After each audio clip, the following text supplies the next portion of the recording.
같이 묵도하심으로 수요 저녁 예배를 드리겠습니다.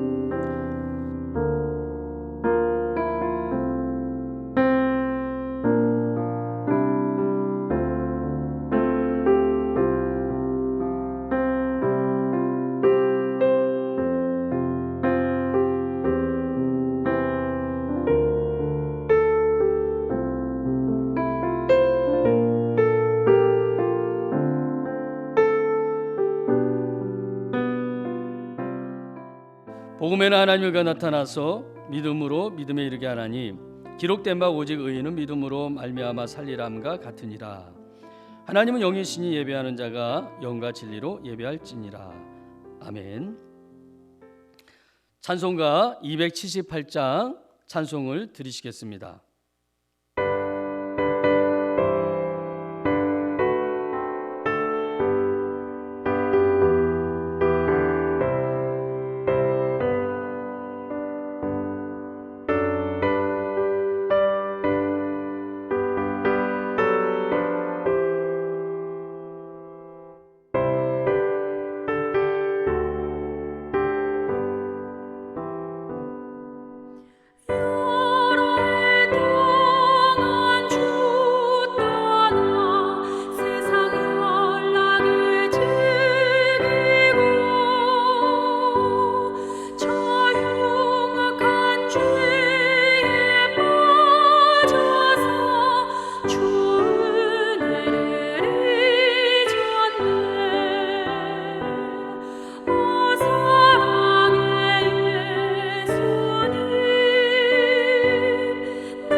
이 시간 함께 기도드리겠습니다. 오늘 드리는 예배를 위해 모두가 모여 함께 예배 드릴 수 있도록 위하여 기도해 주시고, 나라의 회복과 유정자들의 지혜를 위해서 함께 기도해 주시길 바랍니다. 또한 코로나19로 인하여 고통받는 모두를 위해 우리 함께 기도하겠습니다.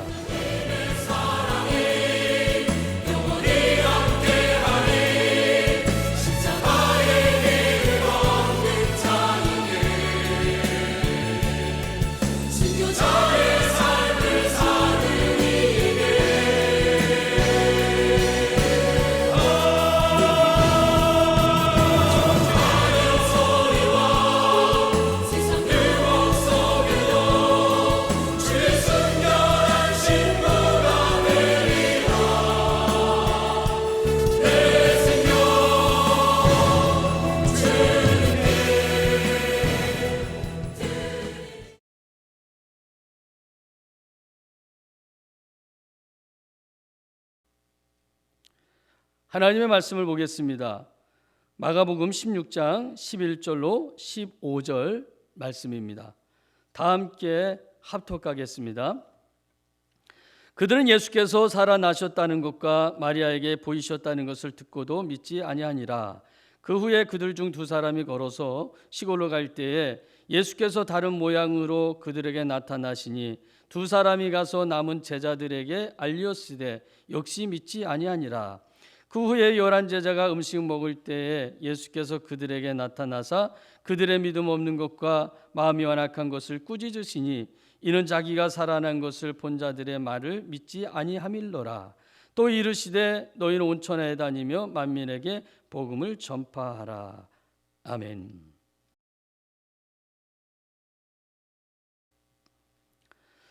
할렐루야. 오늘 수요 예배를 온라인으로 드리는 사랑하는 성도님들에게 하나님의 은혜가 차고 넘치기를 주님의 이름으로 간절히 부탁을 드립니다. 교회력에 따라 우리는 4월 둘째 주일에 부활절 예배를 드렸습니다. 오늘은 그날 이후 10일째가 되는 날입니다. 교회력에서 부활절과 성탄절은 매우 중요하게 여겨 교회력의 두 기둥이라고 불려왔습니다. 그런데 우리는 올해 전례 없는 사순절과 고난 주간을 보내야만 했고 부활절 예배도 다를 바가 없었습니다. 기쁨과 즐거움과 감격이 있는 부활주일이 아닌 원치 않는 엄숙함 속에 보내야만 했습니다. 부활절은 기쁨의 날이며 감격의 날입니다. 감사가 넘치고 즐거운 날입니다. 그런데 올해 여러분의 부활주일은 어떠하셨습니까? 기쁨이 있고 감격이 있고 즐거움과 감사가 넘치는 그러한 부활주일이었습니까? 아니면 숨죽이며 보낸 그러한 부활주일이셨습니까? 제가 이 시간에 지나가 버린 부활절에 대해서 새삼스럽게 말씀을 드리는 것은 너무나도 많은 아쉬움을 남긴 채 부활절을 보냈기 때문에 그렇습니다. 동시에 앞으로 다가올 성령 강림절에 대해 상기시켜 드리기 위해서입니다. 성령 강림은 예수님께서 부활하신 이후 50일째 되던 날, 즉 구약으로 말하면 오순절 날에 임하셨습니다. 그런데 성령이 임재하시기 전, 다시 말해 예수님께서 부활하신 후 제자들이 보인 반응을 보면 과연 그들이 3년 동안 예수님을 믿고 따라다녔던 제자들이 맞는가 하는 의심을 갖게 만듭니다. 우리 교회 성도님들 가운데 예수님을 믿은 지 불과 몇 년밖에 안 되는 분들도 계시지만 다수의 성도님들은 아마 예수님을 믿은 지 수십 년이 되었을 것입니다. 여기서 우리는 생각해 보아야 합니다. 제자들은 예수님께서 고난과 죽음을 맞이하시기 전 종종 불신앙의 모습을 보이며 주님의 마음을 아프게 해드렸습니다. 그 주님이 죽으시고 3일 만에 부활하셨음에도 불구하고 주님 앞에 선 제자들의 모습은 달라진 게 없습니다. 이런 모습을 보며 저는 그렇다면 믿음이라는 게 도대체 뭘까 하는 고민을 하게 되었습니다. 그러면서 말씀을 준비하게 되었습니다. 오늘 말씀의 제목은 믿음이 없는 세대여입니다. 믿음이 없는 세대라는 말은 예수님께서 그의 제자들에게 하신 말씀입니다. 예수님은 3명의 제자와 함께 한 산에 오르셨습니다. 기도하시기 위하여 오르신 것이죠. 여기서 3명의 제자는 베드로와 야고보와 요한을 가리킵니다. 예수님은 산에 오르셔서 기도하시던 중에 모습이 변형되어 그의 옷이 광채가 나더니 세상에서 희귀할 수 없을 만큼 매우 희어졌다고 성경은 말합니다. 이때 엘리야가 모세와 함께 나타나 예수님과 더불어 말씀합니다. 이 광경을 보고 베드로가 여기에 초막셋을 짓되 하나는 주를 위하여, 하나는 모세를 위하여, 하나는 엘리야를 위하여 짓자고 제안을 합니다. 마침 구름이 그들을 덮고 구름 속에서 소리가 들려옵니다.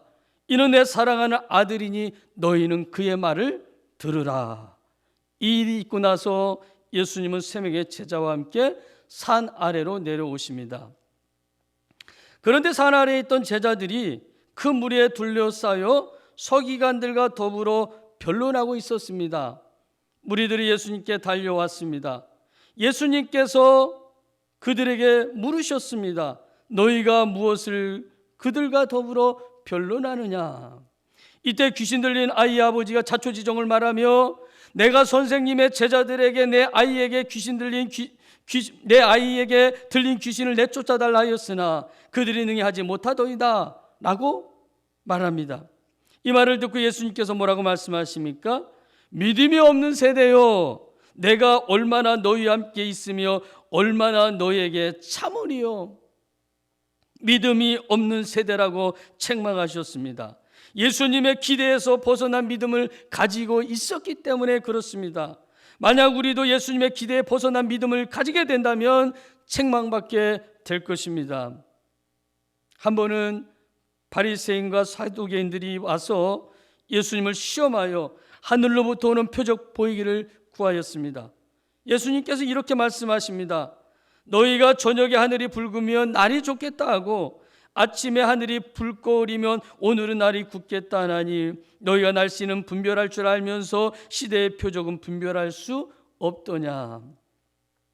사람들은 아침에 날씨가 흐리면 비가 오려나 하고 더 정확히 알기 위하여 일기예보를 찾아봅니다. 그리고 비 예보가 있으면 우산을 반드시 챙겨 나갑니다. 당장 비가 오지 않더라도 우산을 챙겨 나가지요. 세상을 잘 살아가기 위하여 우리는 상황에 따른 분별력을 가지고 있어야 합니다. 이때 영적 분별력을 경시해서는 안 됩니다. 그런데 문제는 영적 분별력을 가볍게 여기고 때로는 경시 여긴다라는 데 있습니다. 왜 그렇습니까? 세상을 따르면 손해보지 않지만 영적 지침대로 살다 보면 눈에 보이는 손해가 있기 때문에 그렇습니다. 여러분 그렇지 않습니까? 그래서 사람들은 어쩔 수 없다고 말합니다. 정말 어쩔 수 없는 상황이 있기도 합니다. 그런데 주님도 그렇게 생각하실까 하는 측면에서는 뭐라고 말씀드리기 어렵습니다. 다만 제가 말씀드릴 수 있는 것은 믿음은 세상 흐름에 따라 가는 것이 아니라 마치 연어가 회귀 본능에 따라 거센 강물을 거슬러 올라가는 것처럼 믿음도 그래야 된다는 것입니다. 주님 뜻대로 살기로 했네. 주님 뜻대로 살기로 했네. 주님 뜻대로 살기로 했네. 뒤돌아서지 않겠네. 이 세상 사람 날 몰라줘도 이 세상 사람 날 몰라줘도 이 세상 사람 날 몰라줘도 뒤돌아서지 않겠네. 세상 등치고 십자가 보내. 세상 등지고 십자가 보내. 세상 등지고 십자가 보내. 뒤돌아서지 않겠네. 사랑하는 여러분, 예수님은 우리의 죄를 십자가에서 담당하셨습니다. 그리고 분명히 부활하셨습니다. 부활하신 예수님은 그런데 곧바로 하늘로 승천하지 않으시고 40일 동안 이 땅에 머물러 계시면서 사람들에게, 특히 제자들에게 하나님 나라의 일을 말씀하셨습니다. 그가 고난받으신 후에 또한 그들에게 확실한 많은 증거로 친히 살아계심을 나타내사 40일 동안 그들에게 보이시며 하나님 나라의 일을 말씀하시니라. 사도행전 1장 3절 말씀입니다. 성경에는 부활하신 주님이 40일 동안 여러 차례 나타난 것으로 기록하고 있습니다. 무덤가에서 막달라 마리아에게 나타나셨고, 무덤에 갔던 여인들에게, 엠마오로 가는 두 제자에게, 베드로에게, 도마를 제외한 10제자에게, 도마를 포함한 11제자에게, 갈릴리 호수에서 고기 잡던 7명의 제자에게, 그리고 갈릴리 산에서 11제자에게, 그리고 500여 성도들에게, 야고보와 그리고 마지막으로 부활하신 후 40일 만에 감난산에서 승천하시면서 자신의 모습을 보이셨습니다. 엄밀히 말해 부활하신 예수님의 행적을 역사적으로 추적한다는 것은 그리 쉽지가 않습니다. 왜냐하면 복음서의 기록이 역사적인 순서대로 기록되어 있지 않기 때문에 그렇습니다. 이 시간 저는 부활하신 예수님의 행적 중에 몇 가지를 살펴보면서 은혜를 나누려고 합니다. 부활하신 예수님께서 8일째 되던 날 예루살렘에서 도마가 참석한 11제자에게 나타나 보이셨음을 성경은 말하지요. 이 이야기는 요한복음 20장 24절로 29절에 나와 있습니다. 예수님은 그 이전에 10제자가 모인 자리에 나타나셔서 성령을 선물로 받으라고 말씀하시며 죄를 사하는 권세를 주셨는데, 그때 도마는 그 자리에 없었습니다. 도마는 10명의 제자들이 우리가 주를 보았노라고 말하자, 내가 그 손에 못자국을 보며 내 손가락을 그 못자국에 넣으며 내 손을 그 옆구리에 넣어보지 않고는 믿지 않겠다라고 말했습니다. 무교절이 끝나고 안식일이 지난 다음 날 예수님께서 제자들에게 다시 나타나셨죠. 무교절이 끝난 이후라 예루살렘은 평온을 되찾아가고 있었습니다. 각처에서 왔던 순례객들은 각자의 고향으로 떠났고 예수님의 제자들도 고향으로 돌아가기 위해 분주했는지 모릅니다. 바로 그때 예수님께서 도마를 포함한 제자들이 모여있는 집안에 찾아가셔서 그들 가운데 서서 말씀하십니다. 너에게 평강이 있을지어다. 그리고 나서 도마를 보시며 말씀하십니다. 내 손가락을 이리 내밀어 내 손을 보고 내 손을 내밀어 내 옆구리에 넣어보라. 그리하여 믿음 없는 자가 되지 말고 믿는 자가 되라. 예수님의 말씀을 듣고 도마가 뭐라고 고백합니까? 이렇게 고백합니다. 나의 주님이시요 나의 하나님이시니이다. 예수님께서 다시 말씀합니다. 너는 나를 본고로 믿느냐? 보지 못하고 믿는 자들은 복되도다 하시니라. 여러분, 믿음이 무엇입니까? 히브리서 기자는 믿음은 바라는 것들의 실상이요 보이지 않는 것들의 증거다라고 말합니다. 우리의 믿음은 그렇기 때문에 보이는 현상에 따라서 흔들려서는 안 됩니다. 아니, 흔들릴 수 있겠죠. 하지만 주님을 꼭 붙들고 주님만을 전적으로 바라보아야 될 것입니다. 손에 쟁기를 잡고 뒤를 돌아보는 자는 하나님 나라에 합당하지 않습니다. 주님께서 말씀하셨죠. 손에 키를 들고 자기의 마당을 정하게 하사 알곡은 모아 곳간에 들이고 쭉정이는 꺼지지 않는 불에 태우시리라. 쭉정이는 날아갑니다. 훅 하고 불면 알곡은 남아있지만 쭉정이는 멋대로 날아가게 되어 있습니다. 여러분, 알곡이 되어야 하지 않겠습니까? 저와 여러분 모두는 알곡 신자가 되어야 될 줄 믿습니다. 반석 위에 세운 집과 모래 위에 세운 집이 있습니다. 평상시에는 아무런 차이가 없습니다. 그런데 그 차이는 비가 오고 장수가 나면 드러나게 되어 있습니다. 지금 우리는 코로나라는 창수를 만났습니다. 헷갈리죠? 분별력이 이때 필요한 것입니다. 그래서 하나님께 분별력을 달라고 기도해 봅니다. 그런 가운데 제가 선택한 것은 우선 목자로서 영성을 잃지 않기 위해 현재 새벽 기도회가 없기에 새벽 기도회를 드리는 것처럼 그런 마음으로 매일 새벽에 날이 밝기 전에 일어나 기도하며 하나님의 말씀을 읽습니다. 대략 1시간에서 1시간 30분 정도의 시간을 갖습니다. 왜 이렇게 해야 하는지 여러분 아십니까? 제 자신도 장담 못하니까, 그리고 쭉정이가 되면 안 되니까, 모래 위에 세운 집이 되어서는 안 되니까 그렇게 하는 것입니다. 여러분은 여러분 자신의 신앙을 위하여 어떻게 하고 계십니까? 그나마 온라인 예배를 드려왔지만 이거 하나 가지고는 솔직히 이 악한 세대에 우리의 신앙을 지켜나간다는 것이 버겁습니다. 그래서 이러한 기간이 길어지면서 제 자신은 물론 성도님들의 신앙까지도 염려가 되는 것입니다. 공동체니까 한 지체이기 때문에 그러합니다. 베드로와 제자들 모두 이런 고백을 드린 적이 있습니다. 마가복음 14장 31절에 나오는 말씀입니다.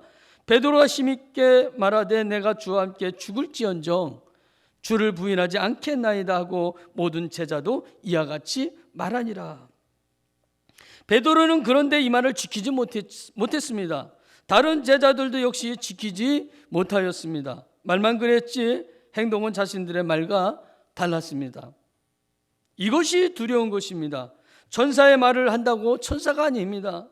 믿음의 말을 한다고 그것이 꼭 그 사람의 믿음이라고 볼 수는 없습니다. 행함이 있는 믿음이 필요합니다. 입으로 시인한다는 것이 중요하지만 입으로만 시인하고 행동이 없으면 그것은 가짜일 가능성이 많습니다. 새벽에 갈릴리 호수에서 고기잡이 하던 7 제자를 예수님께서 찾아가셨습니다. 이 이야기는 요한복음 21장 1절로 14절에 기록되어 있습니다. 부활하신 예수님을 이 사건 이전에도 만났지만 무교절이 끝난 후 제자들은 할 일을 뚜렷이 찾지 못하였습니다. 유월절을 맞아 예루살렘으로 입성할 때만 해도 서로 자기가 크다고 싸우고 서로 높은 자리에 앉기 위하여 다투었지만 제자들은 예수님의 죽음과 부활에 대해 큰 관심이 없어 보입니다.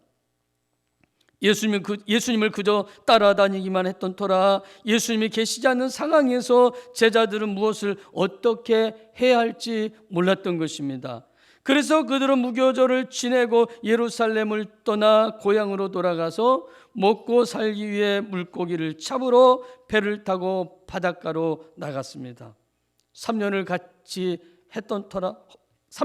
함께 했던 터라 서로를 떠날 수 없었는지 도마와 나다나엘 또 다른 제자들도 베드로와 세베대의 아들들과 함께 고기 잡는 데 동참하였습니다. 그들은 밤새 그물을 내렸지만 한 마리의 물고기도 잡지 못했습니다. 마치 베드로를 사람 낚는 어부로 만드시겠다며 주님을 만났던 그날 밤과 같이 고기를 잡지 못하였던 겁니다.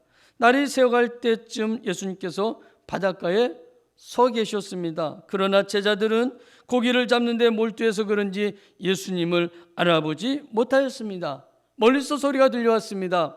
얘들아 너희에게 고기가 있느냐? 제자들이 대답합니다. 없나이다. 예수님께서 또 말씀합니다. 그물을 배 오른편에 던지라. 그리하면 잡으리라 하시니 이에 던졌더니 물고기가 많아 그물을 들 수 없더라. 그물을 끌어올릴 수 없을 정도로 많은 고기가 잡혔던 것입니다. 이에 대해서 요한복음 21장 11절은 이렇게 말하지요. 시몬 베드로가 올라가서 그물을 육지에 끌어올리니 가득히 찬 물고기가 153마리라 이같이 많으나 그물이 찢어지지 아니하였더라. 제자들은 그제서야 예수님을 알아보았습니다. 그리고 육지로 나와보니 예수님께서 떡과 생선을 제자들에게 주십니다. 5병이어와 7병이어의 기적을 떠올리게 하시려 했는지도 모릅니다. 이 만남을 통하여 제자들은 십자가를 지시기 전 예수님께서 하셨던 일과 공생의 기간 중에 행하시며 말씀하셨던 것을 기억하고 깨닫게 되었을 것입니다.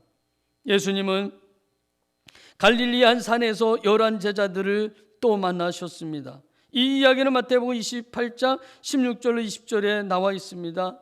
부활절 이후에 여인들에게도 말씀하셨던 것 같이 예수님은 갈릴리에서 제자들을 만나기를 원하셨습니다. 마태복음 26장 32절은 이렇게 말합니다. 그러나 내가 살아난 후에 너희보다 먼저 갈릴리로 가리라. 마태복음 28장 10절은 이렇게 말합니다. 이에 예수께서 이르시되 무서워하지 말라. 가서 내 형제들에게 갈릴리로 가라 하라. 거기서 나를 보리라 하시니라. 마태복음 26장 32절은 예수님께서 제자들에게 직접 하신 말씀입니다. 마태복음 28장 10절은 부활하신 예수님께서 여인들에게 제자들에게 가서 전하라고 하신 말씀입니다. 예수님께서 제자들을 만나자고 한 이유는 그들이 해야 할 일을 가르치기 위해서였던 것이죠. 갈릴리 한 산에서 예수님은 그렇게 제자들을 만나셨습니다. 그리고 그들에게 사명을 다시금 부어 주셨는데 마태복음 28장 18절로 20절 말씀이 바로 그 말씀입니다. 이 말씀은 예수님께서 승천하시기 전에 주신 말씀이 아닙니다. 7명의 제자들을 갈릴리 호수에서 만나고 난 이후에 다른 모든 제자들을 갈릴리의 한 산에서 만나서 말씀하신 것이죠. 그 말씀이 바로 이것입니다. 하늘과 땅의 모든 권세를 내게 주셨으니 그러므로 너희는 가서 모든 민족을 제자로 삼아 아버지와 아들과 성령의 이름으로 세례를 베풀고 내가 너희에게 분부한 모든 것을 가르쳐 지키게 하라. 볼지어다 내가 세상 끝날까지 너희와 항상 함께 있으리라. 아멘. 예수님의 부활을 목격했지만 자신들의 할 일을 찾지 못해 제 갈 길로 떠났던 제자들에게 다시금 진정으로 사람을 낚는 어부가 될 수 있는 목표와 사명을 주신 것입니다. 이후에 예수님은 500의 형제들에게도 나타나 보이셨는데 이에 대한 내용은 고린도전서 15장 6절에 잠깐 언급되어 나옵니다. 그 후에 500의 형제에게 일시에 보이셨나니. 부활하신 예수님은 40일 동안 이 세상에 계시며 여러 사람에게 나타나 보이셨고 표적도 보여주셨습니다.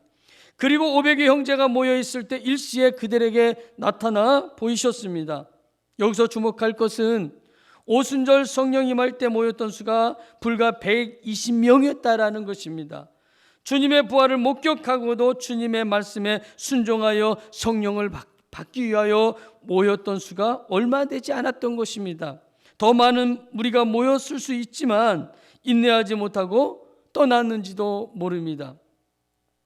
이러한 모습은 부활신앙으로 사는 우리들에게 큰 도전을 주고 있습니다. 부활하신 이후 이 땅에서의 예수님의 마지막 모습은 안식일에 베다니 앞 감난산에서 승천하실 때 사람들에게 보인 모습입니다. 사도행전 1장 4절로 11절 말씀과 누가복음 24장 5절 말씀이 그것을 말하고 있죠. 예수님은 부활하신 이후에 40일 동안 이 땅에 계시면서 많은 증거로 친히 살아계심을 나타내시며 하나님의 일을 선포하셨습니다. 그리고 승천하시기 전 따르는 무리와 제자들에게 이렇게 말씀하셨습니다. 예루살렘을 떠나지 말고 내게서 들은 바 아버지께서 약속하신 것을 기다리라. 요한은 물로 세례를 베풀었으나 너희는 몇 날이 못되어 성령으로 세례를 받으리라. 사람들이 물었습니다. 주께서 이스라엘 나라를 회복하심이 이때니까? 예수께서 대답하셨죠. 때와 시기는 아버지께서 자기의 권한에 두셨으니 너희가 알 바 아니요 오직 성령이 너희에게 임하시며 너희가 권능을 받고 예루살렘과 온 유대와 사마리아 땅끝까지 이르러 내 증인이 되리라. 예수님은 무리들을 데리고 예루살렘에서 가까운 베다니아까지 나가셔서 손을 들어 축복하시고 그들이 보는 데서 하늘로 올려가셨습니다. 이것으로 말씀이 육신이 되어 이 땅에 오셔서 죄인을 구원하시기로 작정하셨던 여정이 완성된 것입니다. 여러분, 우리가 사는 이 시대는 불신이 난무합니다. 그리고 이 세대는 예수님 당시보다 더 악하면 악했지 덜하지 않습니다. 지금 이 시간에 말씀을 듣는 성도님들은 신앙의 맥을 지켜나갈 미력한 힘이 있는지 모르겠지만 문제는 이러한 우리들의 모습을 보며 믿음 생활을 하는 다음 세대는 심히 걱정이 될 수밖에 없습니다. 내 믿음만 괜찮다는 신앙의 논리는 기독교 정신이 아닙니다. 그것은 매우 이기적이고 잘못된 신앙인의 모습입니다. 주님이 가르쳐 주신, 그리고 주님께서 보여주신 그러한 모습은 그것이 아니고 희생적이고 이타적인 모습이었던 것입니다. 그런데 우리는 나 하나의 신앙을 지켜나가는 것도 절절매고 있습니다. 위기에 처해 있을 때 선한 영향력이라고는, 그리고 연약한 사람들을 돌보고자 하는 그러한 모습은 찾아보기가 힘이 듭니다. 기억하십시오. 주님은 나 한 사람을 구원하시기 위해 그 모진 고난과 죽음을 마다하지 않으셨지만 나 한 사람만을 구원하시기 위해 남보다 먼저 우리를 구원해 주신 것이 아님을 알아야 합니다. 이렇게 말하는 분도 계실 수 있겠지요. 내가 주님을 안 믿겠다는 것도 아니고 부인하는 것도 아닌데, 그런데 여러분, 베드로를 생각해 보십시오. 그는 예수님의 경고를 가볍게 여기고 절대로 예수님을 부인하는 일은 없을 것이라고 호언장담했습니다. 그런데 어떻게 됐습니까? 다른 제자들은 또 어떻게 하였습니까?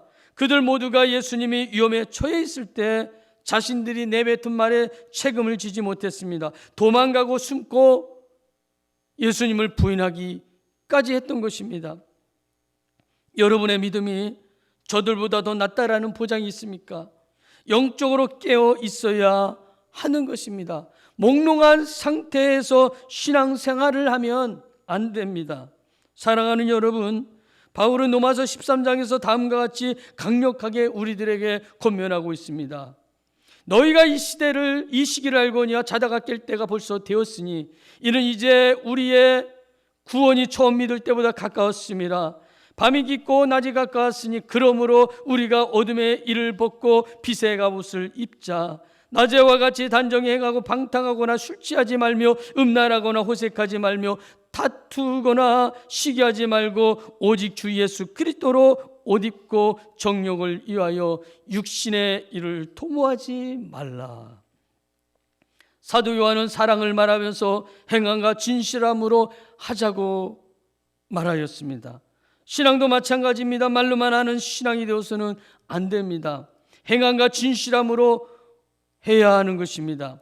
야고보 사도도 동일한 관점에서 이렇게 말합니다. 내 믿음을 내게 보이라. 나는 행함으로 내 믿음을 내게 보이리라. 내가 보거니와 믿음이 그의 행함과 함께 일하고 행함으로 믿음이 온전하게 되었느니라. 아멘. 주님은 부활하셔서 제자들을 애타게 찾아다니시며 사명을 재확인시켜 주셨습니다. 믿음이 없는 저들이 다시 믿음이 회복되기를 간절히 원하셨던 겁니다. 우리 역시 우리에게 주어진 사명을 온전히 감당하기 위해서는 회복이 되어야 됩니다. 믿음이 살아야 되는 것입니다. 예배 자리 나오십시오. 아무 준비 없이 나오라는 말이 아닙니다. 지킬 건 지키며 예배 자리에 나오셔야 하는 것입니다. 실제로 부활절과 지난주 두 차례에 걸쳐 교회에서 예배 드렸지만 이때 시청 공무원이 나와 점검하였음에도 그들이 요구한 것 이상 철저하게 준비하여 예배 드렸기에 그들도 할 말이 없었던 것입니다. 교회는, 그리스도인은 세상법을 무시하는 사람들이 아닙니다. 하지만 우리들이 기억해야 할 것이 있습니다. 그리스도인은 더 나아가서 하나님의 나라의 법을 지키며 사는 사람들이라는 사실입니다. 겨울이 지나고 봄이 오면 메마른 땅에 새싹이 돋아 올라오듯이 이제 우리는 코로나라는 겨울의 옷을 벗고 새봄의 영적 은혜를 맞아야 될 것입니다. 그래서 믿음이 없는 세대라는 책망을 듣기보다는 하나님께서 다윗을 만나 내 마음에 맞는 사람이라고 말씀하셨던 것처럼 그 은혜가 우리들에게도 있기를 바랍니다. 너희는 이 세대를 본받지 말고 오직 마음을 새롭게 함으로 변화를 받아 하나님의 선하시고 기뻐하시고 온전하신 뜻이 무엇인지 분별하도록 가라. 기도하겠습니다. 전능하신 하나님, 이 시대가 악하고 또한 이 세대가 만왕의 왕이신 하나님을 우위에 두지 않던 사사시대와 같은 시대가 될까 두려운 마음에 기도들을 드립니다. 제자들도 세상을 두려워한 나머지 주님의 명령을 알고도 주님의 말씀에 순응하며 살지 못했습니다. 경건한 모양은 있지만 능력을 잃어버린 이 시대를 볼 때 성령의 능력을 덧입지 않고는 믿음으로 살 수 없음을 고백합니다. 자비로우신 하나님, 우리들에게 이 시간 성령의 충만함을 허락하여 주셔서 주님의 제자로서 그리스도인의 본분에 맞는 삶을 살아가게 하여 주옵소서. 그래서 악하고 패역한 세대라는, 믿음이 없는 세대라는 말을 주님께로부터 듣지 않게 하여 주시옵소서. 코로나로 인하여 혹시 우리들의 신앙이 게을렀고 나태해졌다면 용서해 주시고 다시 회복의 은혜를 주시며 세상과 타협하며 두려워하는 마음 때문에 주님을 멀리하며 주님을 슬프게 해드렸다면 긍휼의 은혜를 베풀어 주시옵소서. 극한 어려움 가운데서도 믿음으로 살아보려고 몸부림치며 주님을 자꾸 구하며 주님께로부터 멀어지지 않길 위해 힘쓰고 애쓴 사랑하는 성도들에게 큰 은혜를 부어주시고 위로하여 주시옵소서. 코로나로 인하여 직장을 잃고 사업의 어려움을 겪는 분들이 계시다면 주님 도와주셔서 속히 안정된 직장을 허락하시고 저들의 사업에 복을 주셔서 번창케 하여 주시옵소서. 코로나로 어려움을 겪는 사람들이 있고 이를 위해 수고하는 분들이 계십니다.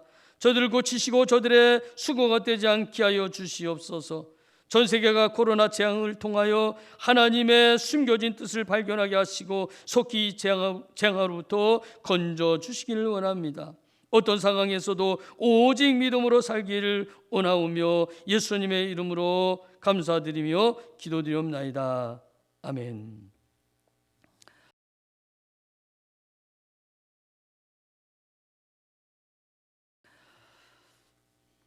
교회 소식을 알려드리겠습니다. 오늘 수요 온라인 예배드린 사랑하는 성도님들 주님 안에서 사랑하고 축복합니다. 코로나 사태가 종식되어서 모든 예배와 모임이 조속히 정상화되도록 기도해 주시기를 바랍니다. 지난주 철저한 방역 절차에 따라서 안전하게 예배드렸습니다. 앞으로도 철저한 방역을 통하여 안전하게 예배 드릴 수 있도록 하겠습니다. 모든 성도님들 마음 놓으시고 예배에 참여하시기를 바랍니다. 돌아오는 주일부터 주일 오전 1, 2부 예배를 위하여 차량 운행을 시작합니다. 매일 정오 기도와 저녁 8시 기도, 매일 말씀 묵상도 함께 하셔서 기도와 말씀 생활에 힘쓰시기 바랍니다. 코로나 바이러스에 감염되어 치료 중에 있는 국민들이 빨리 회복되도록, 그리고 치료를 위해 희생적인 수고를 아끼지 않는 의료진들을 위하여 기도해 주시기를 바랍니다. 생일을 맞이한 성도님들 축하드리고요. 환우분들을 위해서 기도해 주시기를 바랍니다. 그리고 돌아오는 주일부터 청년부가 주일 오후 2시에 교회 본당에서 예배를 드리게 됩니다. 모든 청년들 많이 참석해 주시기를 바랍니다. 찬송 544장 찬송 드리시고 주기도문으로 예배를 마치겠습니다.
성령께서 내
세월 지나갈수록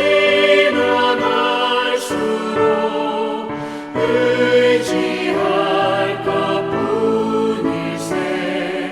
무슨 일을 당해도 예수 의지합니다. 생명 있을 동안에 예수 의지합니다. 천국 올라가도록 의지할 것뿐일세. 세월 지나갈수록 의지할 것뿐일세. 무슨 일을 당해도 예수 의지합니다.